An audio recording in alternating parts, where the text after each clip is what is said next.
Sampurasun. Alhamdulillah orang patepang deui dina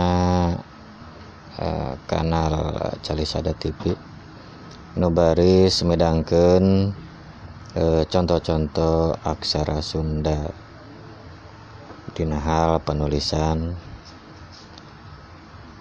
oge di antos komena kanggo nunuju manco di kanal.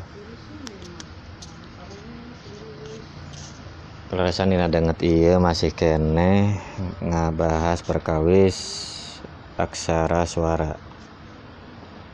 Aksara suara A anu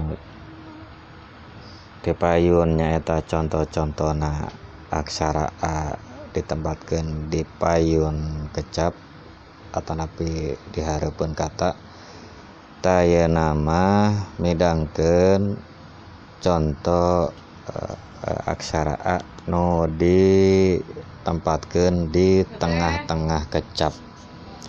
Anu mudah-mudahan ku hadirna ieu contoh-contoh aksara suara A mugia nambih sumanget dina diajar baca tulis aksara Sunda.